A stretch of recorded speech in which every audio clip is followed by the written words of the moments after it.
Hi everyone. तो आज हम एक बहुत ही इम्पोर्टेंट टॉपिक को कवर करेंगे, जिसे हम कंजर्वेटिव फोर्स फील्ड कहते हैं। और जेई में कंजर्वेटिव फोर्स फील्ड को स्टडी करना इसलिए इम्पोर्टेंट हो जाता है कि जितने भी हम फोर्सेस के बारे में स्टडी करते हैं, जितने कि जेई के सिलेबस में हैं, एज इलेक्ट्रोस्टैटिक फोर्सेस और ग्रेविटेशनल फोर्सेस, इलास्टिक फोर्सेस, इन सब में से जो नेचर होता है मैक्सिमम फोर्सेस का, वो कंजर्वेटिव होता है। यहाँ पर ध्यान रखने वाली बात यह है कि यहाँ पे मैंने मैग्नेटिक फोर्स को इंक्लूड नहीं किया है, क्योंकि मैग्नेटिक फोर्स जो होता है वो कंजर्वेटिव नेचर नहीं शो करता है। ठीक है, तो सबसे पहले कंजर्वेटिव फोर्स फील्ड को स्टडी करने से पहले हमें कंजर्वेटिव फोर्स फील्ड को स्टडी करने से पहले फोर्स फील्ड को समझना होगा। तो फोर्स फील्ड को हम कैसे डिफाइन करते हैं फिजिक्स में? फिजिक्स में फोर्स फील्ड को हम डिफाइन करते हैं, ये एक प्रकार की वेक्टर फील्ड होती है। ठीक है, जिसमें अगर कोई पार्टिकल प्रेजेंट हो तो इसमें एक नॉन कॉन्टैक्ट फोर्स एक्सपीरियंस करता है वो पार्टिकल वेरियस पोजीशंस पे। जैसे कि हम सबने पढ़ रखा है कि हमारे पास एक इलेक्ट्रिक चार्ज है, और इलेक्ट्रिक चार्ज क्या होता है, वो इलेक्ट्रिक फील्ड को रेडिएट करता है।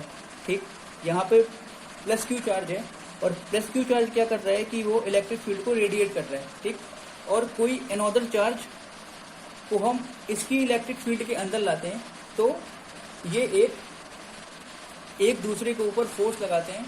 और फोर्स का मैग्नीट्यूड हम सबने पढ़ा है, जो कूलम ने दिया था, KQ/r²। और जो डायरेक्शन होती है फोर्स की, वो इन दोनों चार्जेस के नेचर पर डिपेंड करती है।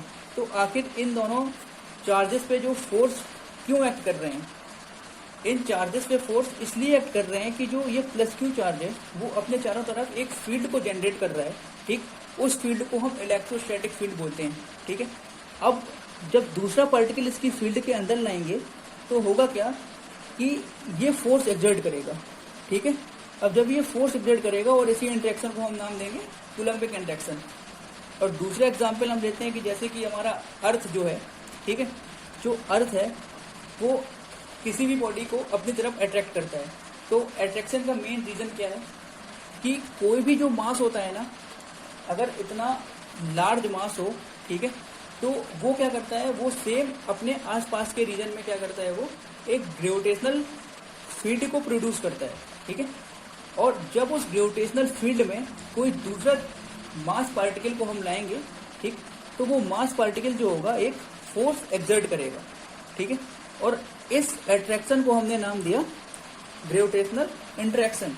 ठीक है, यहाँ पर ध्यान रखने वाली बात यह है कि जो दो मासेस हैं वो हमेशा एक दूसरे को अट्रैक्ट करेंगे, बट जो चार्ज हैं वो एक दूसरे को अट्रैक्ट भी कर सकते हैं, रिपल भी कर सकते हैं। ये डिपेंड करेगा उनके चार्जेस के नेचर पे, वो पॉजिटिव है या निगेटिव है। पॉजिटिव पॉजिटिव रिपल करेगा, निगेटिव नेगेटिव रिपल करेगा, और पॉजिटिव और निगेटिव अट्रैक्ट करेंगे। ठीक है, सो मास क्या है और चार्ज क्या है, अब थोड़ा इसके बारे में स्टडी करते हैं। तो अगर मैं आपसे कहूँ कि क्या आपने मास को देखा है, तो प्रॉब्ली हो सकता है कि आप यस बोलें, बट इसका आंसर है नो, हमने मास को नहीं देखा है। मास एक तरीके का कॉन्सेप्ट है जो न्यूटन ने इंट्रोड्यूस किया, और न्यूटन ने मास का कॉन्सेप्ट इसलिए इंट्रोड्यूस किया क्योंकि उसको समझाना था कि कोई भी बॉडी को अर्थ अपनी तरफ अट्रैक्ट क्यों करता है, और उसने फोर्स का फॉर्मूला दिया Gm1m2/r²। इसमें फॉर्मूले में G जो है वो ग्रेविटेशनल कांस्टेंट है, और दो पार्टिकल्स के बीच की दूरी जो है वो r है, और मासेस के प्रोडक्ट के प्रोपोर्शनल होता है ये फोर्स। ठीक, तो ये एक प्रकार का कॉन्सेप्ट है जो न्यूटन ने हमको इंट्रोड्यूस किया। ठीक है, और न्यूटन ने इसको यूज कहाँ पे किया? सेलेस्टियल बॉडीज की मोशन को डिफाइन किया, और अर्थ किसी भी बॉडी को अट्रैक्ट कर रहा है, ठीक, इसको डिफाइन किया। ठीक, सो मास क्या है? It is one of the property of the body. ठीक है, सो ऐसे ही हम चार्ज को डिफाइन करेंगे। ठीक है, चार्ज भी किसी बॉडी की एक प्रॉपर्टी होती है। ठीक, बट चार्ज की प्रॉपर्टी से क्या होता है, वो बॉडी जो है वो इलेक्ट्रोमैग्नेटिक इंटरेक्शंस को एक्सप्लेन किया गया। जैसे मास का यूज करके हमने ग्रेविटेशनल इंटरेक्शन को एक्सप्लेन किया मास के कॉन्सेप्ट को यूज करके, वैसे ही हमने क्या किया, चार्ज के कॉन्सेप्ट को यूज करके हमने इलेक्ट्रोमैग्नेटिक इंटरेक्शन को एक्सप्लेन किया। ठीक है, सो फिजिक्स में जो वर्क होता है, ठीक है, जो फिजिक्स में वर्क होता है, वर्क को हम क्या डिफाइन करते हैं? वर्क को हम डिफाइन करते हैं फोर्स वेक्टर और डिस्प्लेसमेंट वेक्टर का dot product. That is force vector और डिस्प्लेसमेंट वेक्टर का हम लाइन इंटीग्रल लेते हैं और इसको इंटीग्रेट करते हैं इनिशियल पोजीशन से फाइनल पोजीशन तक। ठीक है, तो इसको इंटीग्रेट हमने किया इनिशियल पोजीशन से फाइनल पोजीशन तक। बट जनरली होता क्या है कि जो ये वर्क होता है ना, ये जो वर्क होता है वो पाथ डिपेंडेंट होता है। ठीक है, सो जो वर्क पाथ डिपेंडेंट होता है, बट हमारे पास कुछ स्पेशल क्लास ऑफ फोर्सेस होते हैं जिनको हम कंजर्वेटिव फोर्सेस कहते हैं। ठीक है, उनके लिए जो वर्क होता है ना वो पाथ इंडिपेंडेंट होता है।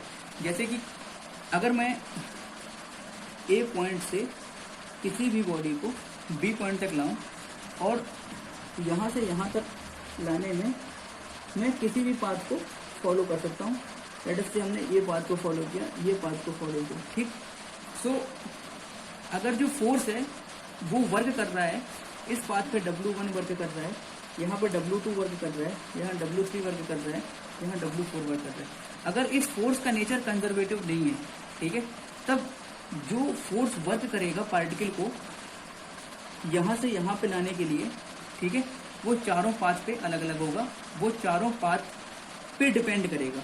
ठीक है, वो चारों पाथ पे डिपेंड करेगा कि किस पाथ के थ्रू हम इस पार्टिकल को यहाँ से यहाँ लाते हैं। बट अगर इसी फोर्सेस को यहाँ पे F क्या है,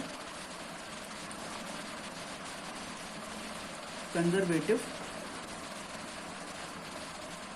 नहीं है, तो जो W1 is not equal to W2 is not equal to W3 is not equal to W4। But इसी प्रॉब्लम में हम क्या करें कि कंजर्वेटिव फोर्सेस से करें। ठीक है, अगर मान लो इस पार्टिकल को ए से बी हम ला रहे हैं, ठीक है, कंजर्वेटिव फोर्स के द्वारा वर्क करा के, ठीक है, और कंजर्वेटिव फोर्स इसमें वर्क कर रहा है, वो भी डिफरेंट पाथ को फॉलो कर रहा है। कैसे भी पाथ को वो फॉलो कर रहा है, पहला, दूसरा पाथ, तीसरा पाथ और चौथा पाथ, और जो वर्क कर रहा है वो W1, W2, W3 और W4 है। तो मैंने बताया कि हमारे पास कुछ स्पेशल क्लासेस ऑफ फोर्सेस होती हैं, उनको हम क्या बोलते हैं? कंजर्वेटिव फोर्सेस, जिनके लिए वर्क होता है जो पाथ से इंडिपेंडेंट होता है। ठीक है, वो पाथ पे डिपेंड नहीं करेगा। ठीक है, वो केवल इनिशियल और फाइनल पोजीशन में डिपेंड करेगा। ठीक है, तो इनिशियल और फाइनल पोजीशन क्या है, वो सेम है चारों पाथ की। तो जो वर्क होगा ना, जो वर्क होगा वो इस केस में क्या होगा? इक्वल होगा। ठीक है, चलो, और सबसे दूसरा इंपॉर्टेंट कॉन्सेप्ट पोटेंशियल एनर्जी का। कंजर्वेटिव फोर्सेस के केस में क्या होता है, जो पोटेंशियल एनर्जी सिस्टम की होती है वो क्या होती है, जो U होती है पोटेंशियल एनर्जी, वो केवल X, Y और Z का फंक्शन होती है। ठीक, ये जो पोटेंशियल एनर्जी होगी वो टाइम इंडिपेंडेंट होगी। दैट इज टाइम पे ये पोटेंशियल एनर्जी डिपेंड नहीं करेगी। दैट से अगर मान लो किसी भी पॉइंट ए है, ठीक, इसकी पोटेंशियल एनर्जी कितनी है? 10 जूल। ठीक है, लेट अस कंसीडर 10 जूल हमने मान ली। ठीक, ये इसकी पोटेंशियल एनर्जी है t=0 सेकंड पे। तो टाइम बीतता जाएगा। लेट अस से मैं कहूँ कि t=60 सेकंड पे इसकी पोटेंशियल एनर्जी क्या होगी? ये पॉइंट तो फिक्स है, इसका एक्स वाई जेड तो फिक्स है, तो टी पे ये पोटेंशियल एनर्जी तो डिपेंड नहीं कर रही है। ठीक, तो इसकी पोटेंशियल एनर्जी 10 जूल ही होगी, हम कितने भी टाइम पे देंगे। दैट इज इसकी पोटेंशियल एनर्जी जो है वो टाइम से इंडिपेंडेंट है, केवल पोजीशन डिपेंडेंट है। और सबसे इंपॉर्टेंट प्रॉपर्टी कंजर्वेटिव फोर्सेस के केस में ये होती है कि हम फोर्स को पोटेंशियल एनर्जी से डायरेक्टली ड्राइव कर सकते हैं, और फोर्स को हम लिखते हैं माइनस ग्रेडियंट ऑफ यू। ठीक है, तो ग्रेडियंट क्या होता है? अब ग्रेडियंट को हम डिफाइन करते हैं, gradient equal to I cap del del X, J cap del del Y, K cap del del Z. ये जो ग्रेडियंट होते हैं ना, वो partial differentiation of this potential energy with respect to distances X, Y and Z. ये partial differentiation है। That is यहाँ केवल हम x के रिस्पेक्ट में डिफरेंशिएट करेंगे, y z को कांस्टेंट करेंगे, यहाँ y में करेंगे, x और z कांस्टेंट रखेंगे, यहाँ x y कांस्टेंट रख के z के रिस्पेक्ट में डिफरेंशिएट करेंगे। ठीक है, तो ये एक बहुत ही इंपॉर्टेंट कॉन्सेप्ट है कि पोटेंशियल एनर्जी से डायरेक्टली हम फोर्स को यहाँ पे ड्राइव करते हैं। अब सिस्टम की पोटेंशियल एनर्जी क्या होती है? सिस्टम की पोटेंशियल एनर्जी को हम कैसे डिफाइन करते हैं सिस्टम की पोटेंशियल एनर्जी को डिफाइन हम ऐसे करते हैं कि किसी भी सिस्टम जो होता है उसकी पोजीशन पर डिपेंड करती है इसकी पोटेंशियल एनर्जी, या सिस्टम के कन्फिगरेशन पर डिपेंड करती है इसकी पोटेंशियल एनर्जी। और मैकेनिक्स में हम अलग तरीके से पोटेंशियल एनर्जी को डिफाइन करते हैं, ठीक है। और ऐसे हम इलेक्ट्रोस्टैटिक्स की बात करें तो उसमें हम अलग से पोटेंशियल एनर्जी के डिफाइन करते हैं। इसके लिए मैं एक वीडियो अलग से बताऊंगा, ठीक है।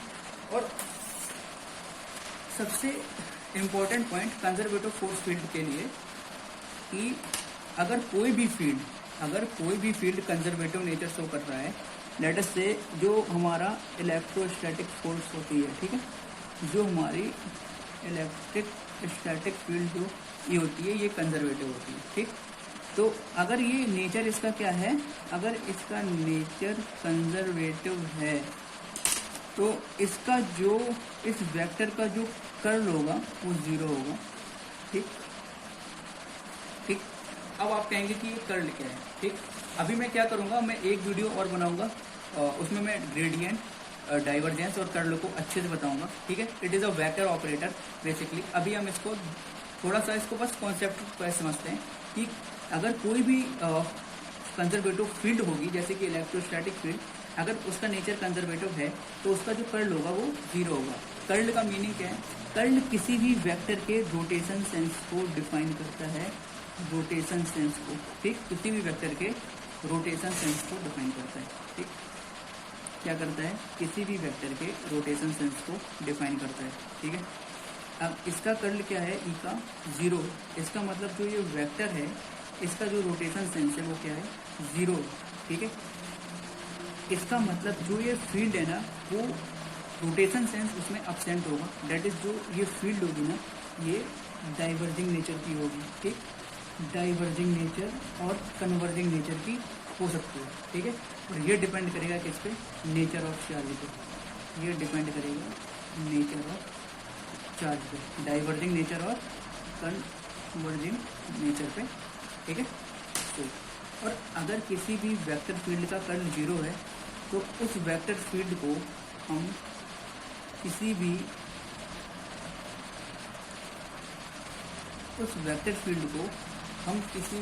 स्केलर फंक्शन के ग्रेडियंट के फॉर्म में लिख सकते हैं। It is very important point. अगर किसी भी वेक्टर फील्ड में कर्ल अब्सेंट है, किसी भी वेक्टर फील्ड का अगर कर्ल 0 है तो हम उस वेक्टर फील्ड को एक स्केलर फंक्शन के रूप में डिफाइन कर सकते हैं। दैट इज किसी भी स्केलर फंक्शन का ग्रेडियंट जो होगा वो उस वेक्टर फील्ड के इक्वल होगा, ठीक है। तो यहीं से जो हम पढ़ते हैं ना E = −del V/del r, ये सब पढ़ते हैं, वो चीज़ यहाँ से आती है, ठीक है। इसके लिए भी मैं एक बहुत डिटेल्ड वीडियो बनाऊंगा, ठीक है।